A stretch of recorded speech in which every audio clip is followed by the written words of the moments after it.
तो देखो आज क्लास में हम जो सीखेंगे आज हम यहाँ पर सीखेंगे कि हमें रिसिप्ट कैसे लेना है और पेमेंट कैसे करना है।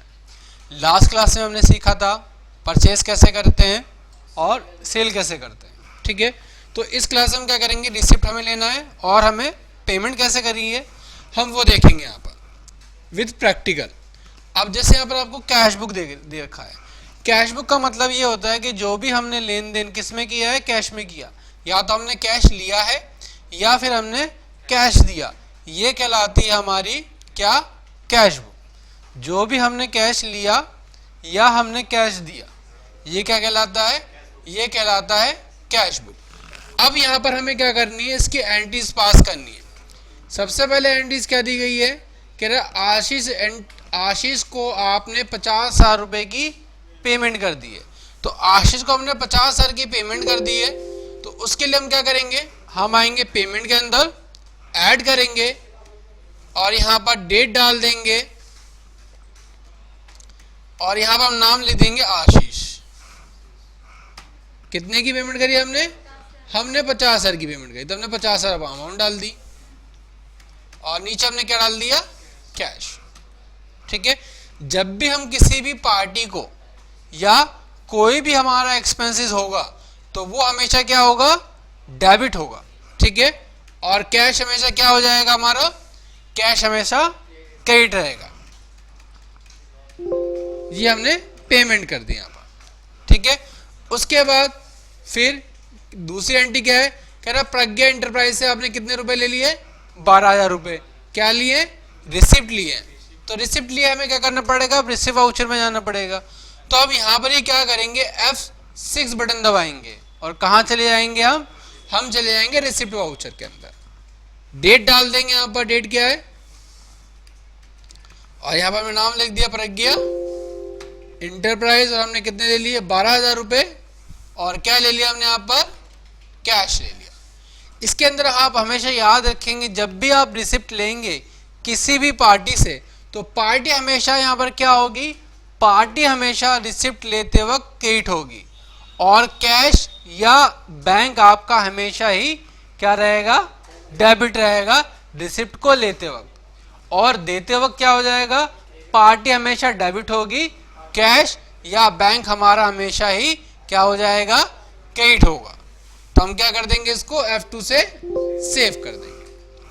उसके बाद फिर नेक्स्ट एंट्री क्या दी गई आपको, अटल श्री राम से आपने फिर 20,000 रुपए ले लिए आगे नेक्स्ट डेट में। कितने ले लिए, 20,000, तो हमने 20,000 डाल दिए। और क्या ले लिया हमने यहाँ पर, कैश ले लिया, तो हमने यहाँ पर क्या डाल दिया, कैश डाल दिया। और अब हम क्या कर देंगे, इसको सेव कर देंगे। फिर दूसरी एंट्री क्या दी गई आपको, अब कह रहा है कि अशोक को आपने 7 तारीख की डेट में 80,000 रुपए की क्या कर दी, पेमेंट कर दी है। तो आप क्या करेंगे, दोबारा यहाँ पर F6 बटन दबाएंगे, पेमेंट में आएंगे और यहाँ पर 7 तारीख डालेंगे और पेमेंट किसको करी है, अशोक को, तो अशोक का नाम लिखेंगे। कितने की पेमेंट करी है, 80,000 रुपए की, तो 80,000 रुपए अमाउंट डालेंगे और नीचे आएंगे क्या लिख देंगे, कैश लिख के इसको सेव कर देंगे। उसके बाद फिर नेक्स्ट एंट्री क्या दी गई है आपको, फिर कहता है कि अली को आपने 10,000 रुपए के यहाँ पर क्या कर दिया है, पेमेंट दे दी है। तो यहाँ पर क्या नाम लिख देंगे, यहाँ पर हम नाम लिखेंगे अली। कितने की पेमेंट करी है, 10,000 की। और क्या करा है आपने, आपने दिया है यहाँ पर कैश, तो क्या लिख देंगे, कैश लिख कर इसको सेव कर देंगे। उसके बाद फिर नेक्स्ट एंट्री क्या है, मयंक। मयंक को आपने क्या दे दिए, 13,500 रुपए की पेमेंट कर दी। तो यहाँ पर आप क्या लिख देंगे, डेट डाल देंगे 9 तारीख और यहाँ पर नाम लिख देंगे मयंक का 13,500। तो आप देख रहे होंगे जब भी आप पेमेंट कर रहे हैं तो पार्टी क्या हो रही है, हमेशा आपकी डेबिट हो रही है और कैश क्या हो रहा है, हमारा हमेशा ही क्रेडिट हो रहा है। और F2 से हम क्या कर देंगे, इसको सेव कर देंगे। ठीक है, उसके बाद फिर नेक्स्ट एंट्री क्या दी गई है, फिर कह रहा है कि शिवा क्रिएशन से आपने 12,500 ले लिए। यहां पर आप क्या करेंगे, F6 बटन दबाएंगे। F6 बटन क्या करेगा, आपको उसी वाउचर के अंदर पहुंचा देगा। कब ले लिया आपने यहाँ पर, तो कह रहा है कि यहाँ पर आपने जो ले लिए 10 तारीख को। किससे? शिवा क्रिएशन से। कितना अमाउंट ले लिया आपने यहाँ पर? 12,500 रुपए आपने ले लिए शिवा क्रिएशन से। क्या ले लिया आपने? कैश ले लिया। और आप क्या कर देंगे? इसको F2 से सेव कर देंगे। उसके बाद फिर आपने किससे रिसीव किया? फिर आपने रिसीव किया जैन जनरल स्टोर से। कब? 11 तारीख की डेट में। तो आपने यहाँ पर 11 तारीख डाला और यहाँ पर नाम डाल दिया क्या? Jain general store. कितना अमाउंट? ये ले लिया आपने 18,000 रुपए। और क्या? ये हमने ले लिया कैश। तो ये हमारी सारी की सारी ट्रांजेक्शन क्या थी? ये सारी ट्रांजेक्शन थी हमारी कैश बुक। जो हमने कैश लिया या हमने कैश दिया, तो ये क्या कहलाया हमारा? ये कैश बुक कहलाएगा। उसके बाद फिर हम आगे चलेंगे तो हमारी आगे जो एंट्री डालनी है हमें, ये हमें डालनी है बैंक के थ्रू। वो सभी एंट्रियाँ, वो सभी ट्रांजेक्शन जो हमने बैंक के थ्रू करी हैं, वो क्या कहलाएंगी? वो कहलाएंगी हमारे यहाँ पर बैंक बुक। ठीक है। अब पहली एंट्री कह रहा है कि आशीष को आपने चेक दिया है। कितने का चेक दिया है? यहाँ पर कह रहा है आशीष को जो आपने चेक दिया उसकी वैल्यू कितनी है? 1 लाख रुपए। तो अब हम क्या करेंगे? F6 बटन दबाएंगे और कहां पर आ जाएंगे? पेमेंट के अंदर। और हमने नाम डाल दिया आशीष। कितने का चेक दिया हमने? 1 लाख का।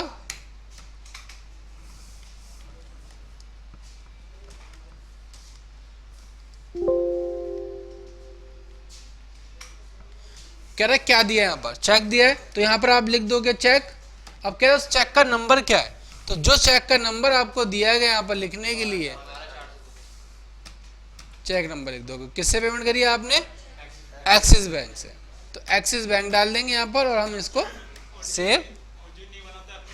और अगर हमारा बना नहीं है बैंक, तो यहाँ पर हम क्या करेंगे? F3 बटन दबाएंगे और F3 बटन से हम क्या कर लेंगे? क्रिएट कर लेंगे बैंक अकाउंट। और इसके अंडर ग्रुप में हम क्या डालेंगे? इसके अंडर ग्रुप में हम यहाँ पर बैंक अकाउंट ही डालेंगे। और सेव करने के लिए क्या करेंगे? सेव करने के लिए सेम वही F2 बटन दबाएंगे और इसको हम सेव कर देंगे। ये हो गई हमारी एक एंट्री बैंक से।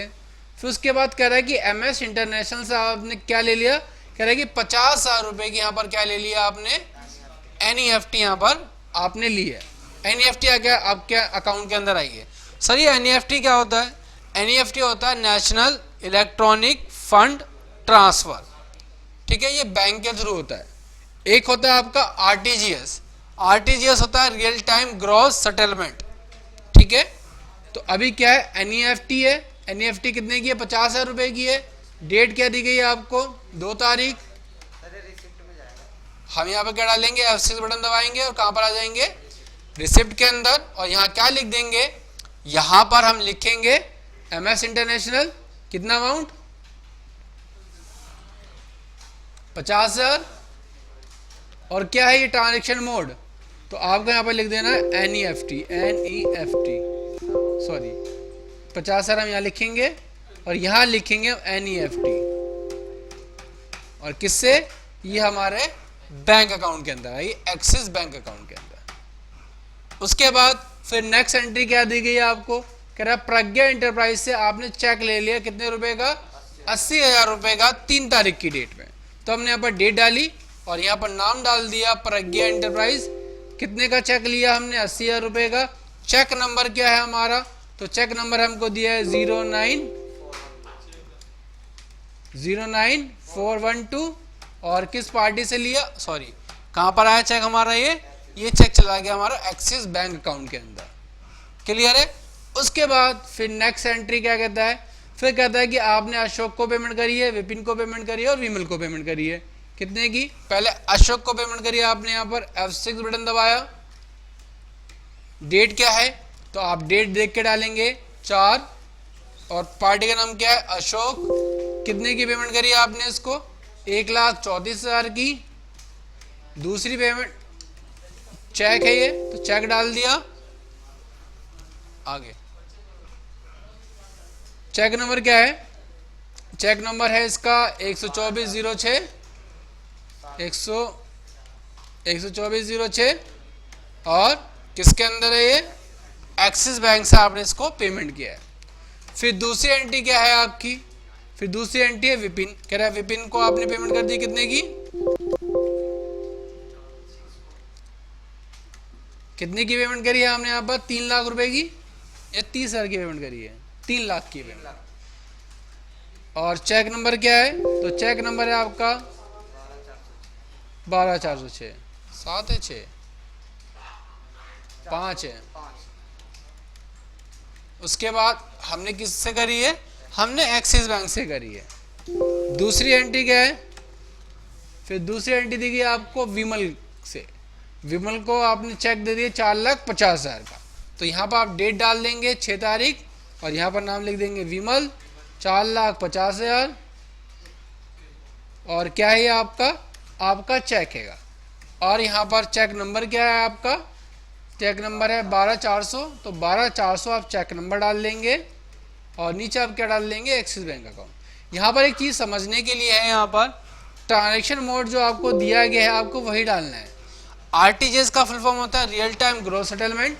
ये जब भी हम 2 लाख या 2 लाख से ज़्यादा की ट्रांजैक्शन करते हैं उसके लिए हम यूज़ करते हैं आरटीजीएस का। एनईएफटी होता है नेशनल इलेक्ट्रॉनिक फंड ट्रांसफ़र, ठीक है, ये 2 लाख से कम की ट्रांजैक्शन पे यूज़ किया जाता है। चेक तो आपको मालूम ही है सबको। डीडी होता है डिमांड ड्राफ्ट। आईएमपीएस होता है इमीडिएट पेमेंट मोड ट्रांसफ़र। और ई पेमेंट होता है आपका जो भी आप गूगल पे, फ़ोन पे, पेटीएम, ठीक है, इनसे करते हैं, ये कहलाते हैं ई पेमेंट। ट्रांसफ़र होता है कि आपने एक बैंक से दूसरे बैंक में ट्रांसफ़र कर दिया। और वॉलेट आपका जैसे कि आपके पेटीएम वॉलेट के अंदर पैसा पड़ा रहता है, वो आपके ना तो बैंक अकाउंट में है, ठीक है, और कहाँ पर है वो पैसा आपके पेटीएम वॉलेट के अंदर है या फ़ोन पे के वॉलेट के अंदर है। और लास्ट में अगर आपने यूपीआई के थ्रू पेमेंट करी है, जैसे कि हम गूगल पे, फ़ोन पे से करते हैं, वहाँ पर जो पेमेंट होती है हमारी वो कैसे होती है, वो यूपीआई मोड से होती है, तो यूपीआई आ जाएगा।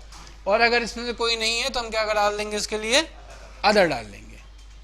तो यहाँ पर हम लिख देंगे चेक, तो चेक लिखा हमने यहाँ पर और इसको हमने यहाँ पर क्या कर दिया, सेव कर दिया। तो आज की क्लास में हमने सीखा कि हमें कैश की एंट्रीज कैसे करनी है, कैश में रिसिप्ट और पेमेंट कैसे लेना है, और हमने सीखा कि हमें बैंक के थ्रू रिसिप्ट और पेमेंट कैसे करना है। तो ये क्लास हम यहाँ पर ही ख़त्म करते हैं।